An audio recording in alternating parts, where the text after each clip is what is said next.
friends, enemies, though still under review, Sora, the Dutch. Welcome back to another Protaly Rant. Let's talk about Prohibition. One of the strangest eras in American history. Prohibition, for you non-Americans, and those who didn't pay attention in history class, is the period of time between 1919 and 1933, where drinking of any kind was outlawed, banned, no. At least it kind of was. So the 18th Amendment to the U.S. Constitution prohibits the manufacture and sale of alcohol. Or specifically, it allowed Congress to pass a law on that, which they did, called the Volstead Act. Now, the Volstead Act is very specific about how much alcohol something can contain to be produced and sold, and exactly what it is against. So, because this law was not really written by people who knew how the law works, it doesn't really work very well. So let's talk about who basically wrote it. Now, I don't actually know who put pen to paper, but I do know who had the heaviest hand in writing the law. His name is Wayne Wheeler, and he was crazy. So Wayne Wheeler was a socialite from New York who basically thought that alcohol was the cause of all of society's ills. And he was the leader of the Prohibition movement, at least on the East Coast. And he basically was able to bully and intimidate all of the politicians into agreeing with his proposition, basically, of outlawing alcohol. Now, so Wayne Wheeler is the one who puts pen to paper. Or he isn't the one who puts pen to paper, but he is the one who basically writes the law. So there is one huge loophole to this. Buying and selling alcohol is illegal. Drinking alcohol is not. So think about it like this. Say you own a bar, and this is your livelihood. You make your money by selling alcohol to people. And suddenly the government bans alcohol. Now, you'd seen the writing on the wall. You knew this was coming. This wasn't a shock. So what do? You turn to people who can help you continue making money. And these people are the mob.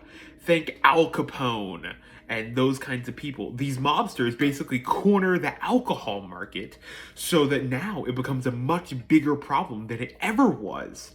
Because what happens when you ban something? You can't regulate it, and you can't get taxes off of it. So this causes a skyrocketing in crime. And it gets to the point where, let me tell you a story.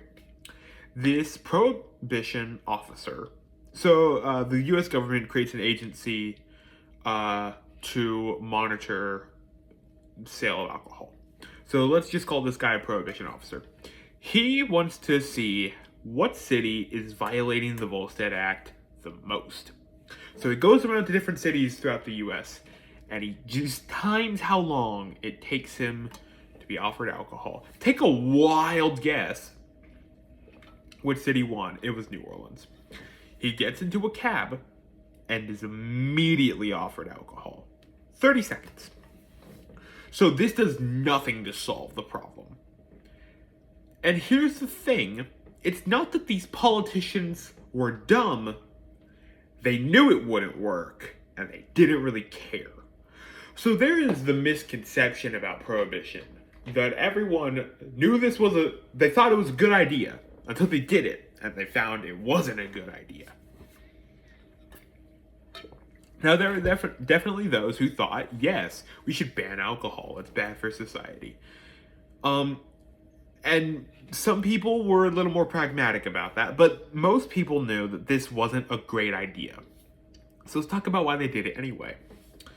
At the same time, the 18th Amendment... So, let me tell you something. For you non-Americans and people who don't understand our history very well. When an amendment is proposed, you need the Senate to approve it, the House of Representatives to approve it, and then you need a supermajority of states. So around 37, I think the number is. You need 37 states to approve. So this process takes a while. At the time the 18th Amendment was proposed, so was the 19th. The 19th Amendment was allowing women the right to vote. And who hated alcohol the most? The wives and daughters of alcoholics. So it was women who were the hugest voices about prohibition. So, think about it like this. Half of the country is politically unaligned, and they are about to enter into the next election. And you don't know who they're going to vote for. But there's one issue you know that they like. So you want to be seen doing right by those people. So say the Democrats oppose prohibition. Then all of the women who are about to get the right to vote are going to vote for the Republicans.